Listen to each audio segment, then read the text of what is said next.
do Getúlio Vargas, né? O Getúlio que se tornou um personagem histórico do Brasil muito por causa da sua última atitude, né? Da sua atitude de se matar politicamente, né? Que foi talvez a assinatura do brilhantismo da sua carreira política. E aí ele fez isso por quê, né? Por que que o Getúlio Vargas se matou?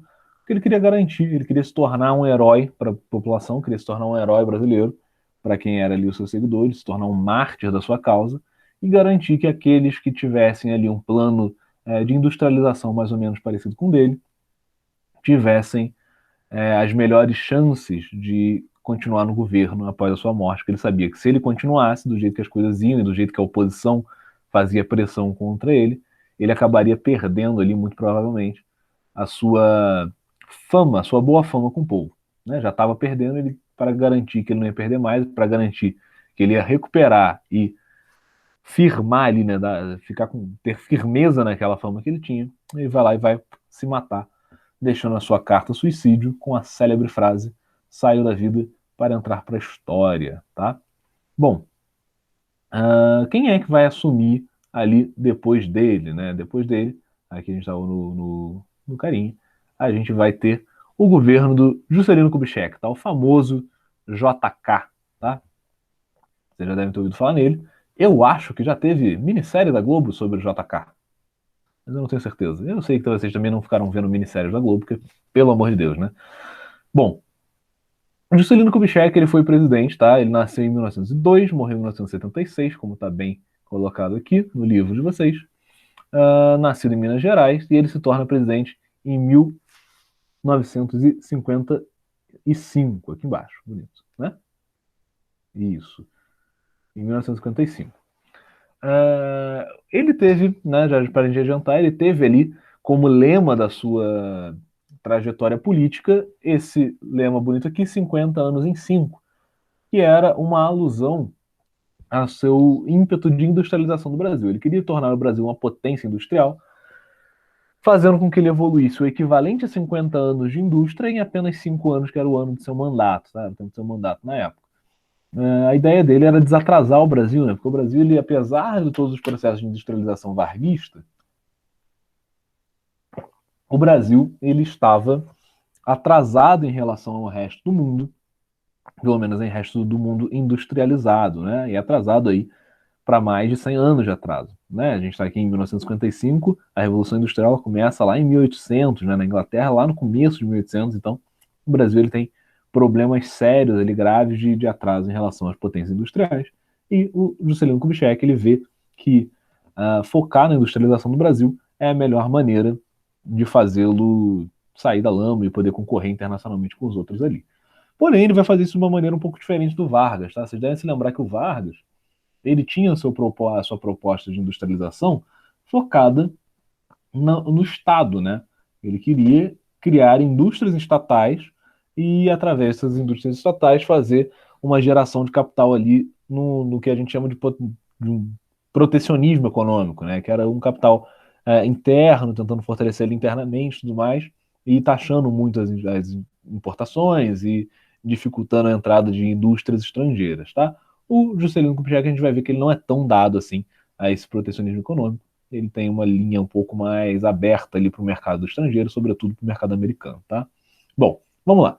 Café Filho, que foi o cara que assumiu imediatamente após ali o Vargas, governou pouco tempo, mas sua atuação política foi imprescindível para que ocorresse a eleição de 1955, tá? Garantida na Constituição de 46. Para concorrer a essa eleição, o PSD e o PTB fizeram aliança e lançaram Juscelino Kubitschek, esse moço aqui, como candidato à presidência da República e João Goulart, o Jango, como vice-presidente.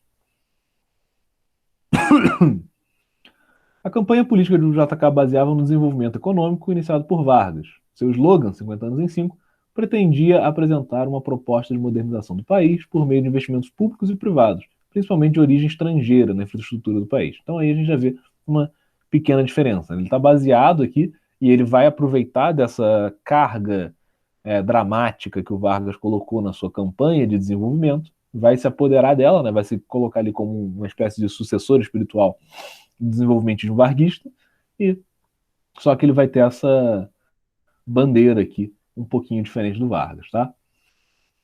Bom, depois de vencerem as eleições, ele venceu sem problema nenhum, né? Ele era o sucessor do Vargas, tinha toda essa coisa, então ele vai realmente, o Vargas estava certo, que talvez por isso que seja tão importante o suicídio político dele, né? Porque ele estava certo que isso faria com que alguém o sucedesse na presidência, alguém de mesma linha, né? E ele acertou mesmo, né? Isso foi comprovado depois, o cara ganhou sem grandes problemas. Depois de vencer as eleições de 31 de janeiro de 1956, JK e Jango assumiram o governo e propuseram um plano com 30 objetivos para os 5 anos subsequentes, o plano de metas, tá?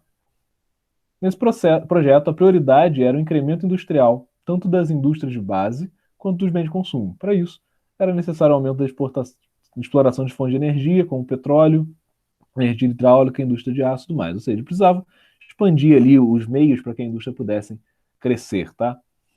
As empresas estadunidenses espalharam-se pelo mundo e JK acreditava que poderiam trazer mais empregos e favorecer a estabilidade econômica do Brasil.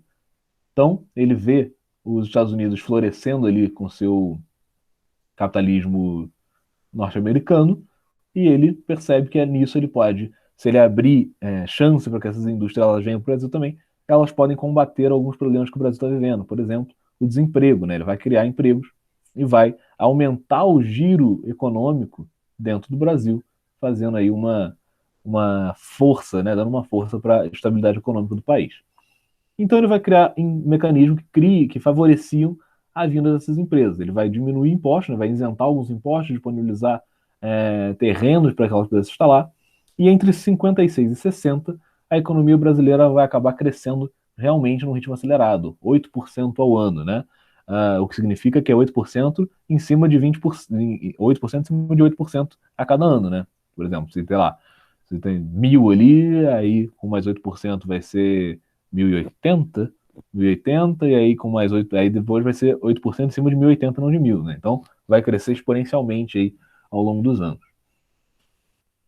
Talvez o marco principal do crescimento acelerado da economia brasileira na década de 50 tenha sido a industrialização da região, que compreende o grande ABC paulista, Santo André, São Bernardo e São Caetano. Várias multinacionais automobilísticas se instalaram nessa região, tais como a Volkswagen, a General Motors, o Willys Overland e Ford, tá? Ou seja, várias indústrias ali, automobilísticas principalmente, vão se instalar na região do ABC Paulista. São Paulo vai se tornar desde sempre, né? Sempre foi, mas vai se tornar, à medida que isso aqui cresce, o centro econômico aqui do Brasil, tá? Volkswagen. Engraçado porque a Volkswagen ela não é americana, né? Ela é alemã, salvo engano. Porque o Volkswagen é alemão. Enfim, apesar do crescimento acelerado do período, o Brasil continuava a enfrentar graves problemas sociais, como alto índice de analfabetismo, pobreza, principalmente em áreas rurais, e a concentração de renda. Isso daqui vai ser um problema constante na vida do brasileiro até hoje, né? O Brasil ele tem uma desigualdade de distribuição de renda que é terrível, né? Existe aí uma diferença de 1 para 30 do primeiro salário, do menor salário para o maior salário do Brasil, de 1 para 50, né? É complicado. A maior parte dos países que tem uma distribuição de renda bem feita, a diferença do salário mais baixo para o salário mais alto no país é de 5 vezes no máximo, estourando 5 vezes, né? Aqui a gente tem de 50, né? A gente tem um salário mínimo de 1.076, se eu não me engano, e a gente tem, sei lá, juiz de comarca aí ganhando 50 mil, né? É um negócio assustador. Juiz federal aí, não sei. Na tentativa de amenizar as desigualdades sociais, principalmente nas regiões mais pobres do país daquele momento, o Juscelino Kubitschek ele vai criar a Superintendência do Desenvolvimento do Nordeste. Ah, tá, por isso, porque essa desigualdade ela era principalmente na região do Nordeste, tá? Da Superintendência do Desenvolvimento do Nordeste, a SUDENE, que era subordinada diretamente à Presidente da República, ou seja, ela não passava ali por nenhum outro órgão cultural, ou órgão federal ou estadual, né? Ela simplesmente era um órgão direto da presidência atuando ali no Nordeste. Seu objetivo era garantir a modernização da agricultura nordestina e estimular projetos de irrigação em áreas castigadas pela seca. Paralelamente à SUDENE, o Kubitschek também criou o Departamento Nacional de Obras contra as Secas. No entanto, mesmo com a atuação dos projetos, não houve nenhuma alteração significativa no panorama do Nordeste. A seca continua dominando lá e domina em grande parte até hoje. Construção de Brasília. Isso daqui vai ser um problema econômico do Brasil, tá? Antes da gente já entrar, já vou dar esse spoiler para vocês. Brasília vai ser um problema econômico para o Brasil. Por quê? Ela tem as suas razões para ter sido construída, tá? Existem razões políticas e razões ali é, militares de segurança para você tirar a capital do Rio de Janeiro, que até então a capital era no Rio de Janeiro, né? No RJ, e aí vai passar para Brasília. Nossa, esse J ficou lindo, né? E aí vai passar para Brasília. Existem razões para se fazer essa mudança? Existem, não posso dizer que não. Porém, há de ser sabido que a obra ela foi um problema para a economia do Brasil. Tá? Ela vai aumentar a nossa dívida externa, porque a gente vai ter que pegar dinheiro emprestado e tudo mais. E também ela vai ser um problema político, porque ela vai afastar consideravelmente a classe política brasileira, a elite política brasileira, do povo, tá? Atrapalhando, por exemplo, revoluções que poderiam acontecer conforme o desejo popular, como foi a Revolução de 30, né? Ou coisas do gênero. Revolução de 30 mais ou menos, né? Que não era bem desejo popular, mas enfim, atrapalhando ali possíveis movimentações do povo. Uma vez que Brasília ficava muito mais longe, nessa época então ficava bem mais longe da população do que o Rio de Janeiro. Dentro do contexto do plano de metas de JK, havia um objetivo especial para o então presidente, a construção de uma nova capital. Isso daqui já era, na verdade, o plano de um bocado de gente, tá? Um monte de presidente quis fazer isso daqui, mas não fez. Esse objetivo aí já havia aparecido em outros discursos políticos, porém, nenhum presidente havia tirado esse papel. Um dos motivos que reforçavam a necessidade de retirar a capital do litoral era a proteção brasileira em caso de vulnerabilidade de guerra, né? Por quê?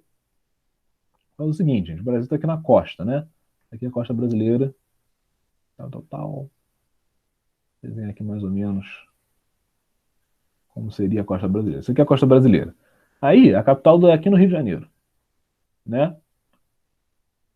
Isso daqui é um ponto estratégico péssimo para a capital do país. Por quê? No caso de uma guerra, e já tinha estourado duas guerras mundiais, a gente estava em Guerra Fria, né? Podia estourar uma terceira. A chegada via mar, aqui é o mar, né? A chegada via mar no Brasil era razoavelmente simples. Você tinha a marinha para defender isso daqui, mas a marinha tem que defender a costa inteira, né? Se a marinha, né, o esquadrão da marinha que estivesse defendendo aqui a capital, caísse, bom, aí era muito fácil atacar o Rio de Janeiro pelo mar, né, de barquinho mesmo, jogar míssil aqui dentro, e depois, ou conforme convisse, aportar tropas direto na capital do Brasil. Obviamente, perdendo a centralização do governo, o Brasil ele ia ruir, né? Ele perde ali os seus comandos, os seus altos comandos. Então isso ia ser um problema. Então, realmente era necessário colocar a capital em algum lugar mais protegido, mais seguro. E vão escolher colocar aqui em Brasília, né? Mais ou menos aqui em Brasília. Bom, gostaram da minha costa brasileira? Desenhei muito, né? Pô, olha só. Esse objetivo, não sei o quê, um dos motivos de reforma era caso de guerra. Além disso, a construção de uma nova capital na área mais central do país serviria ao propósito de integrar todas as regiões do Brasil. Isso também vai ser uma coisa importante. Embora o Rio de Janeiro ele fosse mais próximo da população, né, você tivesse um acesso mais rápido da população ao presidente, isso aqui de fato vai ser vai ter uma importância política. Por quê? Porque ao mesmo tempo que isso acontecia, favorecia o Rio de Janeiro e o Sudeste brasileiro em relação aos outros estados, né? Porque você tem ali o governo federal dentro de um estado brasileiro, que era o Rio de Janeiro. Então, gerava ali um favorecimento ao Rio de Janeiro e aos estados próximos, principalmente São Paulo, em relação aos demais estados que estavam muito longe do governo federal, né? Então ele vai, em quem é que ele vai se preocupar em investir em infraestrutura primeiro? Rio e São Paulo, que é onde está ali a elite política do Brasil, onde ela mais permanece, né? Rio primeiro, São Paulo depois, inclusive. E aí só depois de São Paulo que vai se investir no resto. Então vai haver aí uma igualização, digamos assim, um equilíbrio maior entre a influência que os estados têm no governo federal, tá? Isso porque o governo federal ele não faz parte do estado onde ele está localizado, né? Ele é um território à parte. Por isso que a gente vê lá não sei quantos estados e o governo federal, quando a gente estuda lá o mapa em geografia, fica ali bonitinho, né? Com quadradinho, inclusive. Por causa disso, tá? E a capital, né? Capital federal. No dia 19 de setembro de 1956, o JK sanciona a Lei 2.874, criando uma empresa de economia mista, a Nova Cap, ou seja, de Nova Capital, tá? Companhia Urbanizadora da Nova Capital, cujo objetivo era construir Brasília em 1.000 dias. A cidade ela foi planejada pelo Oscar Niemeyer, tá? E aí, nossa, eu arrisquei tudo. O Oscar Niemeyer existem apoiadores, pessoas que acham maravilhosas as coisas que ele faz, existem pessoas que acham horrorosas as coisas que ele faz. Eu acho mais ou menos, depende da coisa, na verdade. Brasília em si eu não acho exatamente muito bonito, mas enfim, é um famoso arquiteto aí do país, tá? Da história do país. Vai ser então projetada pelo Oscar Niemeyer e por Lúcio Costa, e construída principalmente por migrantes nordestinos chamados de candangos. Muitas dificuldades aparecem durante a construção, tá? Falta material, falta verba para fazer, os gastos são gigantescos e ela vai aumentar a dívida pública por causa disso, tá? Desde que a República existe, que a gente tem um problema de serem feitas obras aí estatais e elas aumentarem a dívida pública no Brasil, tá? Desde sempre. Deixa eu pegar aqui uma fotinha de Brasília, pra vocês verem. Já foi em Brasília? Algum de vocês já foi em Brasília? Nunca fui em Brasília. Eu não. Também não. Muita gente critica Brasília, deixa eu pegar aqui a praça aqui, por causa disso daqui, olha. Muita gente critica a arquitetura brasiliense porque ela é basicamente caixote de concreto, tá vendo? É concreto e vidro. Aí muita gente vai criticar isso aqui e vai dizer que ela fica feia. Eu não acho realmente muito bonito, não, mas também não acho que é um Deus nos acuda de horroroso, né? Só não é lindo.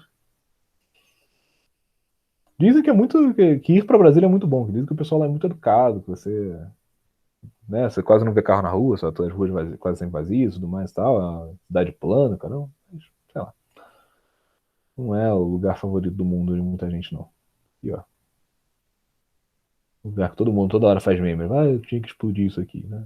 Inventasse de alguma coisa, explodir o prédio, mata os políticos, elege um monte de gente ruim de novo. Enfim. Então, a gente vai ter aí uma dívida aumentada, né? E isso vai ser um problema, porque ao mesmo tempo que o Kubitschek ele dá uma favorecida na economia brasileira justamente para combater esse tipo de dívida, a Constituição de Brasília vai aumentar ela. Então, vai ser que meio irrelevante ele ter aberto o mercado para as indústrias estrangeiras, vai enriquecer as indústrias estrangeiras, mas o Brasil vai continuar endividado, tá? Então, vai ser um problema, na verdade, e vai acabar sendo um problema. A dívida brasileira com os bancos e organismos internacionais chegou a subir 150%. Tá? Além disso, os brasileiros enfrentavam enfrentavam o aumento da inflação, justamente por causa do problema aí de você abrir demais o mercado, às vezes. Apesar do crescimento, às vésperas de novas eleições, a situação econômica do Brasil era muito difícil. Ou seja, ela cresceu, a economia subiu 8% ao ano, mas, pô, se você sobe seu 8% ao ano e você aumenta durante os anos todos 150% da dívida externa, você ainda tem um problema muito grande para resolver, tá? Vai vir, então, as eleições, de novo, as eleições de 1960, e aí vai vir o nosso querido Jânio Quadros, tá? Jânio Quadros era um cara de linha um pouco oposta ao Juscelino Kubitschek, mas a gente vai ver que vai acontecer uma coisa interessante aqui na eleição, tá? Para as eleições de 1960, o PSD e o PTB mantiveram suas alianças para a presidência e lançaram a candidatura do Marechal Henrique Teixeira Lott, tá? Ministro da Guerra durante o governo do Vargas. Outra aliança de partidos, liderada pelo PDC, o Partido Democrata Cristão, indiciou. Tem que ser presidente da República, é quase que ser indiciado no Brasil, né? É quase um crime. Indicou o Jânio Quadros, tá? Então, governador de São Paulo, político que criticava a corrupção e a má gestão do governo do dinheiro público. Na corrida eleitoral para a vice-presidência, ao lado de Lott, estava João Goulart. Tá? Então, João Goulart ele estava como vice do Lott, tá? Do Henrique Lott, ligado aos trabalhadores e sindicatos, visto como herdeiros de Vargas. Então, tem essa política mais varguista que o Goulart, tá? Uma coisa mais estatalizante, ligada ali aos posicionamentos dos sindicatos e tudo mais e tal. É um populismo varguista, tá? Na outra ponta, Milton Campos, governador de Minas Gerais, naquele período, os eleitores votavam para governador de Minas Gerais. Ponto. Naquele período, os eleitores votavam para presidente e para vice-presidente separadamente, independente deles serem aliados políticos ou não. Isso aqui é uma coisa interessante, né? Você tinha lá a chapa, então aqui a chapa Jânio cadê? Ah,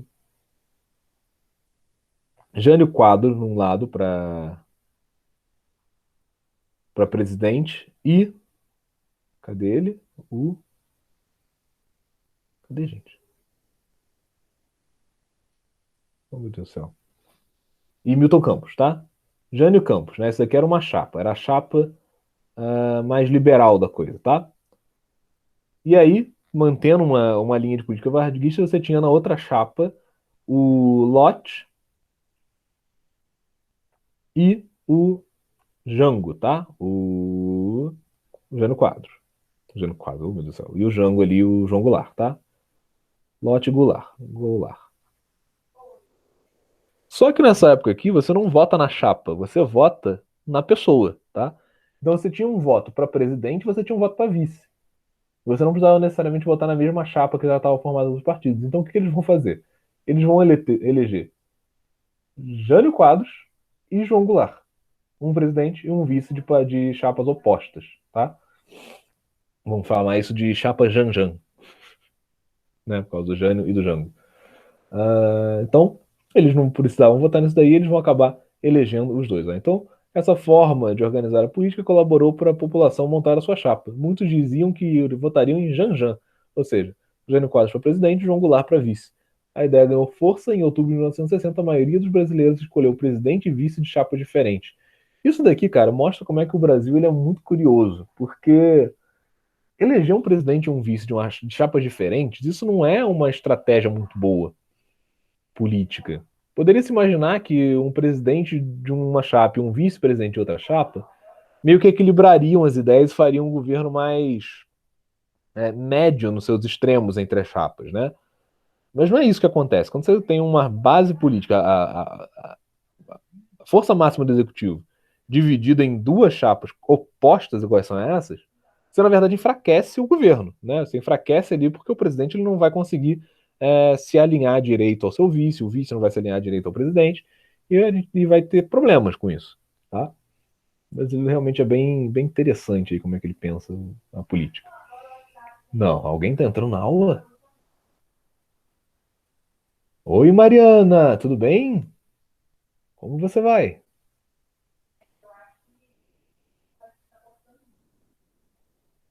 Não, não entrou. Disse que ia entrar, não entrou.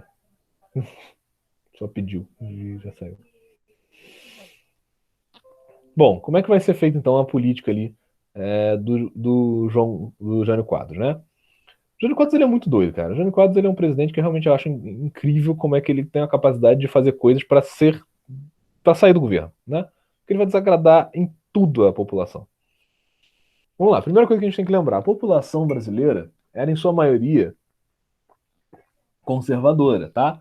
Tanto que ela vai ter eleito Vargas, ela depois vai ter eleito Kubitschek como seguidor do Vargas, ela vai ter eleito aqui o Jânio Quadros, que era mais liberal, sim, mas com o João Goulart atrás, que era ainda herdeiro do Vargas ali. Ou seja, a gente estava tentando manter mais ou menos ali um governo baseado nesses ideais aí de bons costumes e o caramba e tudo mais, que era o que o Vargas mais ou menos pregava, tá? Aí, o que eles fazem? Eles elegem o Jânio Quadros e olha só as medidas que o Jânio Quadros vai tomar. Ele vai tomar três tipos de medidas aqui que são as mais bizarras, assim, as mais importantes ali para o governo dele. Vai ser um governo pequeno, tá? Ele vai ser presidente, se não me engano, durante só 7 meses. Deixa eu ver se tem alguma coisa que fala sobre isso. Mas ele não vai ficar muito tempo no governo, não. Cadê? Ó, ele renuncia. Só ver que isso tem um negócio, mas é 7 meses, se eu não me engano. Aqui, 7 meses de governo, tá vendo? O que ele vai fazer? Tá? Vamos lá. Quais são as grandes medidas? A gente tem que pensar no seguinte: o cenário internacional é o quê? Brasil com dívida externa alta, Guerra Fria acontecendo, influência soviética no Brasil, influência americana no Brasil, inflação alta por causa da abertura demasiada ali às indústrias estrangeiras, desemprego, inflação, tudo mais, tudo ainda está no Brasil, tá? O Brasil está cheio de problemas. Olha só o que o Jânio vai fazer. Política externa. Apesar da aproximação com a FMI, Jânio procura ficar longe da influência das superpotências. Das superpotências? Não, ele ficou longe da influência dos Estados Unidos aqui, tá? Olha só o que ele vai fazer. Ele vai condecorar o Che Guevara, líder da Revolução Cubana, com a Ordem do Cruzeiro do Sul, uma das mais altas ordens aí de honra do Brasil. Reestabeleceu relações diplomáticas com a União Soviética e abriu relações comerciais com a República Popular da China, ou seja, com os dois maiores governos comunistas do mundo na época. Cara, isso daqui pro povo brasileiro, na época, é uma loucura você fazer isso, tá? A maior parte do povo é conservador, nego não queria ver comunista nem pintar de ouro. Então, ele vai ter problema com isso daqui, tá? Vai perder muita popularidade por causa disso daqui. Além de perder muita popularidade, ele vai contribuir para um problema econômico que vai ser os Estados Unidos de olho nisso, né? Os Estados Unidos eram aliados, os principais aliados econômicos do Brasil nessa época. De repente, sobe um cara aqui no governo e ele começa a restabelecer ligações de comércio, a restabelecer, abrir contatos de novo com os maiores governos comunistas do mundo, além de condecorar com um brasão de honra o Che Guevara, isso daqui vai gerar uma insatisfação aqui com os americanos, tá? Bom, aí, na política interna, o que ele vai fazer? Eu acho isso daqui maravilhoso. Ele vai proibir o uso de biquínis na praia ou em locais públicos, vai proibir o uso de maiôs que sejam cavados demais. Eu fico me perguntando o que é um maiô cavado, cara. Como é que ele, no concurso de Misses?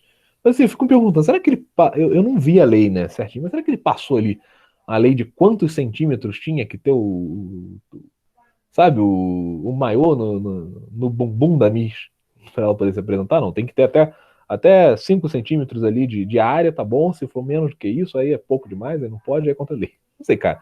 Mas é uma coisa muito doida. E ele vai proibir eventos como luta de galo, as rinhas de galo, né, que eram muito comuns no Brasil, e o uso do lança-perfume no carnaval. O lança-perfume era uma droga muito usada no carnaval, tá? Mas eu acho esses dois aqui, né? Isso daqui obviamente tá certo, né? Fazer rinha de galo é um absurdo, fazer uso de droga, beleza. Porque gerava muita confusão e tal.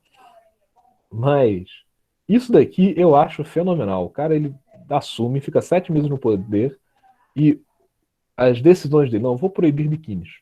Proibir biquíni. Acho que o problema do Brasil, no meio desse panorama todo, é que as pessoas estão usando biquíni na praia, não pode, essa pouca vergonha, eu vou tirar, né? Interessante. Obviamente, isso aqui vai descer muito a popularidade dele também, né?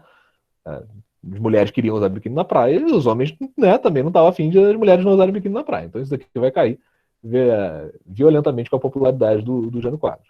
E na economia, que era o maior problema do Brasil, um dos maiores problemas do Brasil, ele subsidiava a importação de combustíveis e trigo para contentar os credores internacionais. Ou seja, olha que doideira. Jânio reduziu a participação do governo nessas despesas.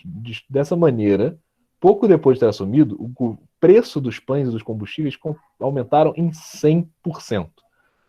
Lembra, ele só ficou 7 meses no poder. Isso quer dizer que em alguns meses o preço do pão dobrou no Brasil, que já tinha problemas econômicos.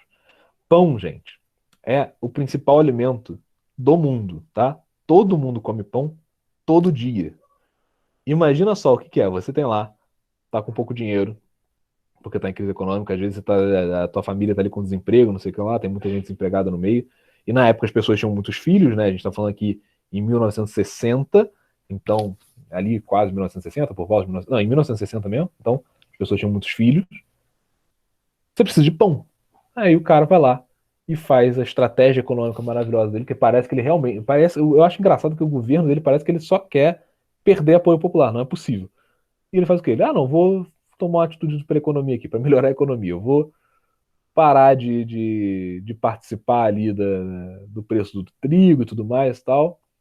E aí ele sobe o preço do pão em 100%. Não, agora se o pão custava um cruzado, agora ele vai custar dois. Isso quer dizer que se você gastava no mês 60 cruzados ali, que é não, isso aqui é um chute, né? 60 cruzados aqui no mês, agora você vai passar a gastar 120 e o salário mínimo é, sei lá, 150 cruzados. Só de pão. Loucura, né? Claro que ele não gastava 60, né? Não era assim, mas enfim, isso daqui vai ser um problema gravíssimo na economia brasileira, principalmente na economia doméstica, tá? Do dia a dia. Gênero era chamado de presidente excêntrico, por que será, né? Por sua forma não convencional de governar. uma de suas excentricidades era não consultar a sua base de apoio, como é bem visto nas atitudes que ele tomou, que era formado principalmente por políticos da UDN. A oposição, formada no parlamento por parlamentares do PTB e do PSB, controlava a maior parte do Congresso. Por isso, o Jânio não conseguia aprovar suas propostas. Ou seja, ele fez essas loucuras aqui, perdeu o seu apoio popular e também não tinha grandes nomes ali no Congresso. A maior parte do Congresso era feita de opositores, tá? Então ele também não conseguia ter força no Congresso ali para poder aprovar as leis que ele queria, para poder fazer nada disso. Em agosto de 1961, pouco mais de 7 meses de governo, Jânio Quadros renuncia e muitos historiadores afirmam que essa atitude ele buscava criar um movimento popular que o reconduzisse ao poder. Cara, o cara ele tinha muita fé que ele ainda tinha apoio de alguém, né? E com isso conquistar mais poderes para governar sem depender do Congresso. Na prática, a sua renúncia nunca foi esclarecida, apesar de ter sido movida por forças ocultas, como ele mesmo declara, em edição extraordinária naquele dia. Essa frase entrou para a história como sendo dita pelo próprio Jânio, mas ele nunca disse isso, tá? Uma doideira. Aqui a gente tem uma explicaçãozinha sobre quem foi o Che Guevara. O Che Guevara ele foi um dos principais nomes ali da Revolução Cubana, tá? Instituiu ali o governo comunista, ajudou a instituir o governo comunista em Cuba, tá? A história do Che Guevara é extremamente polêmica. Tem quem gosta, tem quem não gosta, tem quem gosta dele na esquerda, tem quem não gosta dele na esquerda, na direita ninguém gosta dele.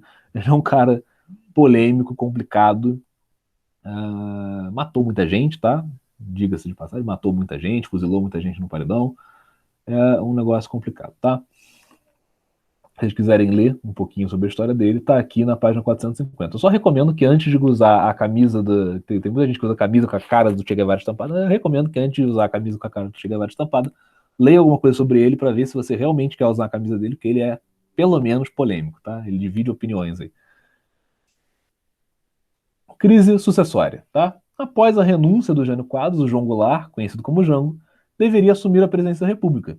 Mas não vai, olha que doideira. No entanto, apesar de ter uma imagem muito positiva entre a classe operária e os sindicatos, os membros da elite econômica e da política brasileira o viam com certa resistência, tá? Preocupados com o governo nas mãos de Jango, por quê? Porque lembra que o Jango ele é o quê? Ele é herdeiro daquela coisa do Vargas de ser populista. Então ele tem muitas ideias ali que vão ser encaradas como comunistas nessa época. Muitas ideias ali de luta pelos sindicatos, de aumentar os direitos civis e tudo mais, a carta do trabalho, né, a carteira de trabalho, aquela coisa toda do Vargas, tá? Isso tudo está sendo visto nessa época que está em Guerra Fria como atitudes comunistas, tá? Então ele vai ter problemas aqui. Como ele estava em viagem à República Popular da China, as Forças Armadas tentaram ocupar seu lugar. No entanto, no Rio Grande do Sul ocorreu a campanha pela legalidade liderada por Leonel Brizola.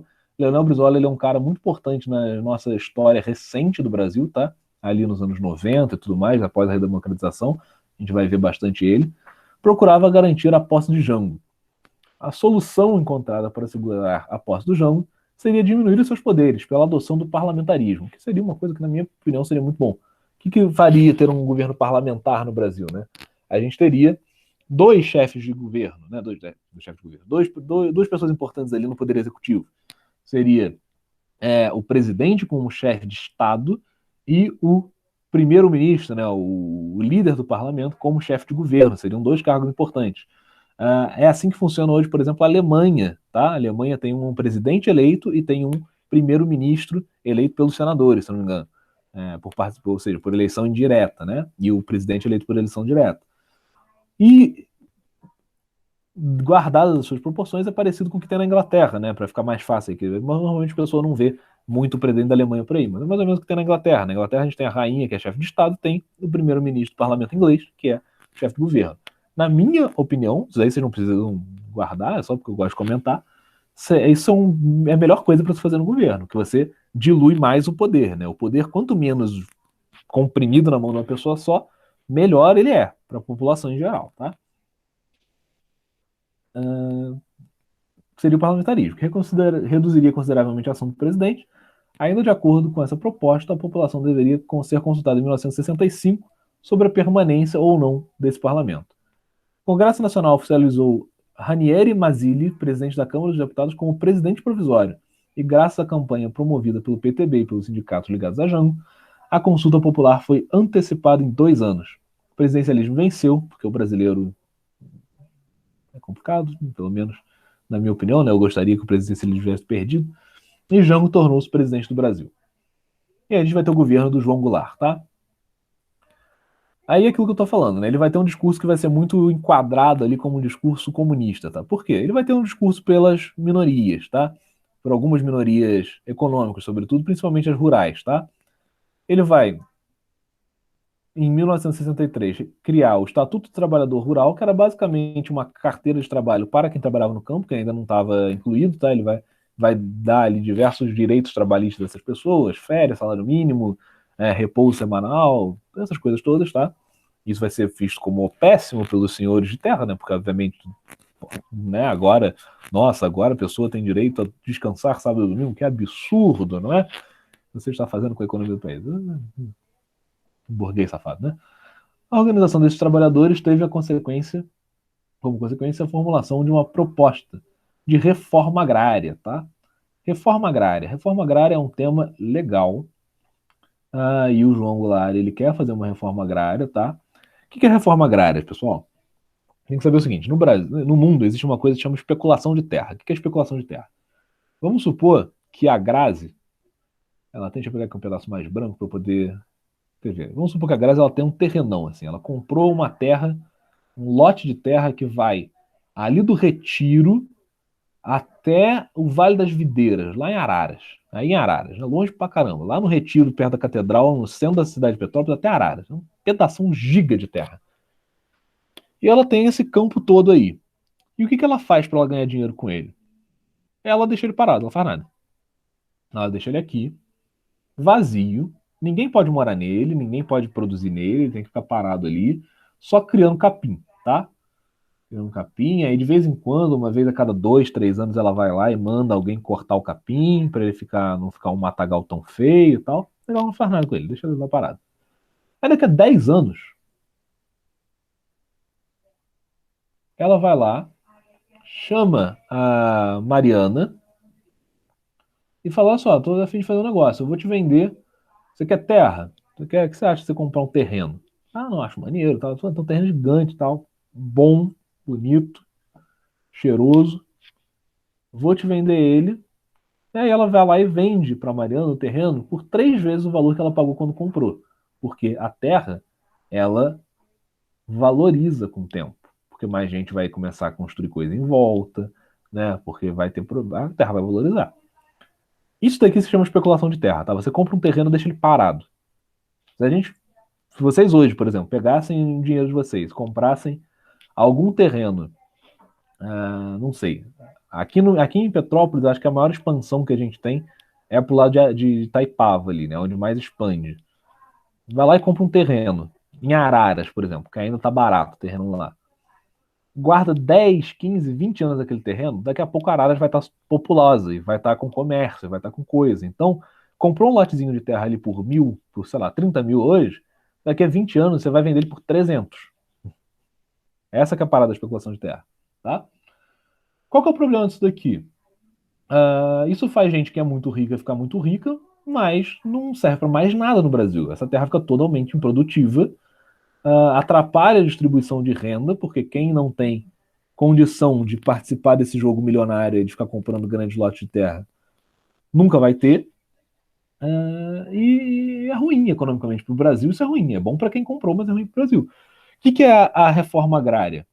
A reforma agrária nada mais é do que o seguinte: o governo vai lá, desapropria essa terra que está sendo especulada, paga uma indenização ali pro. Às vezes paga uma indenização, depende da reforma que vai ser feita, né? O do Jânio queria fazer isso, paga uma indenização para o dono, sei lá, o valor que ele pagou e tudo mais, não vai pagar lucro nenhum, porque ele está fazendo um negócio que é meio absurdo, e aí divide essa terra em lotes menores e dá acesso a famílias que não tenham como comprar essas terras, tá? A ideia da reforma agrária é essa. E aí você distribui a terra no Brasil, você aumenta vertiginosamente a produção brasileira, a economia do Brasil gira mais, as famílias do campo têm mais condição também. Ou seja, tudo acaba sendo razoavelmente melhor. Mas quem é que não gosta disso? Senhor de terra. Então, obviamente, isso aqui não vai ser bem visto, tá? Basicamente isso, né? Procurava garantir acesso à terra a milhões de trabalhadores rurais, desapropriando terras declaradas de necessidade pública ou de interesse social, com prévia indenização em dinheiro aos antigos proprietários. Mas os latifundiários eram extremamente influentes na política brasileira e não concordavam com esse projeto, tá? E aí ele vai propor suas reformas de base, tá? Em seu discurso no começo das reformas, anunciou, além da agrária, outras reformas importantes para o brasileiro, principalmente aqueles menos favorecidos. Considerava como base para modernizar o capitalismo brasileiro. O João Goulart vai propor o seguinte: ampliar o direito ao voto aos cidadãos analfabetos, aos soldados, aos cabos, ou seja, tirar aquelas restrições que haviam na democracia brasileira, ampliar o monopólio da Petrobras, a fim de garantir que todos os produtos derivados do petróleo comercializados em postos de combustíveis também fossem produzidos pela Petrobras. Isso daqui era genial, por quê? Genial e não genial, tá? Sei que tem problemas, tá? Mas é interessante, por causa do seguinte: o que o Brasil ele fazia nessa época? Ele explorava o petróleo, pegava o petróleo, vendia para fora o petróleo em matéria bruta, esse petróleo era refinado em indústria estrangeira e depois ele comprava o petróleo refinado. O que isso quer dizer? Que ele perdia muito dinheiro nessa métrica aí. É só pensar no seguinte: vamos pensar no pão. O que é mais caro, comprar pão ou comprar farinha? Comprar pão, óbvio. Por quê? Porque no pão tem outros ingredientes, tem o trabalho da pessoa que fez, tem todas as contas ali que a pessoa vai colocar em cima do produto final. É uma coisa refinada. É a mesma coisa que pensar, sei lá, o que é mais caro? Comprar um toco de madeira ou comprar um armário? Ou comprar um armário é muito mais caro, porque existe um refinamento, tá? O que o Brasil fazia era pegar o petróleo bruto, como se ele pegasse a farinha, vendia para fora, outra pessoa fazia o pão, depois ele comprava o pão. Outra pessoa refinava em gasolina, por exemplo, e ele comprava gasolina. Então, se ele vendia o barril de gasolina, de petróleo, sei lá, por R$ 1, ele comprava esse mesmo barril refinado, e refinado ele, né, produz mais, então assim, ele comprava um barril de gasolina por R$ 2, né? Só que ele não comprava um barril de gasolina, porque gasolina é menos denso, né? Então ele comprava, vendia um barril de petróleo, com aquele barril se faziam 4 barris de gasolina, ele comprava os 4 barris de gasolina. Então ele estava vendendo por R$ 1 e comprando por 8. Entendeu? Era isso que acontecia. Então a proposta dele era que não, vamos refinar os produtos de petróleo dentro do Brasil. Vamos fazer a Petrobras refinar. Nacionalizar as empresas prestadoras de serviços públicos e a indústria farmacêutica, isso daqui eu acho mais complicado. Nacionalizar a empresa é sempre um negócio complicado, mas ele queria fazer isso daqui. Limitar a remessa dos lucros das empresas estrangeiras para o exterior. Também é complicado, porque aí você vai tirar o atrativo da empresa que está no exterior de fazer negócio aqui dentro, né? Porque agora você só pode ter um lucro até tanto, até X, porque o governo local proíbe que você lucre mais do que isso. O resto do dinheiro que você produzir, o resto da riqueza tem que ficar no Brasil. Então era complicado. Essas e outras propostas tinham o objetivo de diminuir as desigualdades sociais, mas foram interpretadas como ameaça comunista e duramente combatidas por setores conservadores da sociedade brasileira. A população menos favorecida não só apoiou as reformas, como também passou a manifestar a favor delas. Isso daqui também é outra declaração complicada, tá? A população menos favorecida não só apoiou a reforma, como também passou a se manifestar a favor delas? Mais ou menos, tá? População menos favorecida é uma parte do Brasil, tá? Dizer que o Brasil inteiro, né, que 90% do Brasil apoiava e se manifestava em favor das propostas é uma afirmação complicada, tá? Boa parte da população realmente apoiou e tudo mais, se manifestou a favor, mas dizer que toda a população menos favorecida fez é complicado. Nem todo mundo pensa igual, então isso daqui é uma afirmativa que eu teria mais cuidado do que o livro, talvez, em colocar. O ano de 1963 registrou mais de 170 greves, que representavam o crescimento da influência do PTB, a insatisfação popular e o aumento com o aumento da inflação. Como não haveria apoio no Congresso para apoiar essas reformas, o Jango decidiu implantá-los por meio de decretos. E aí é que ele vai assinar a morte dele, porque não a morte, que ele não vai ser morto, mas ele vai assinar o fim do seu governo. E aí isso é um problema, né? Você tem ali pessoas a favor, pessoas contra, você tem oposição no Congresso, e aí como é que você decide? Não, o que eu vou fazer? Eu vou passar isso na canetada. Pô, o Brasil tinha acabado de sair da ditadura do Vargas, né? A ditadura do Vargas termina ali em 40 e poucos, e a gente está aqui em 64, tem 20 anos. A maioria das pessoas que estão vivas já viveram durante uma ditadura. Ele vai baixar no decreto, e pior ainda, ele está sendo considerado comunista por boa parte da população, e ele está passando coisa no decreto, vai ser uma coisa complicada para ele. Os dois primeiros foram, as duas primeiras reformas, né, foram assinados no dia 13 de março de 1964. Um transferia o controle das refinarias privadas à Petrobras, e o outro determinava as áreas que seriam desapropriadas para a reforma agrária. Militares, empresários e membros da classe média urbana reagiram imediatamente ao anúncio dos decretos, temendo que eles se tornassem uma ameaça comunista, começaram a organizar manifestações pelo país. Nesse momento, tanto esquerda quanto direita tornaram-se extremamente radicais, e no dia 19 de março, os setores mais conservadores da sociedade reagiram e milhares de famílias saíram às ruas pedindo a saída de Jango do governo. Era a Marcha da Família com Deus pela Liberdade, que é um nome bastante engraçado, porque tem um monte de coisas aqui que normalmente não andam juntas, tá? Esse conceito de liberdade aqui é um pouco distinto desse conceito aqui, tá? Uma coisa é liberalismo, enfim. Realizada em São Paulo. O país vivia uma situação interna crítica e isso agravou-se quando começaram a circular rumores de que militares planejavam intervir na política e derrubar o Jango.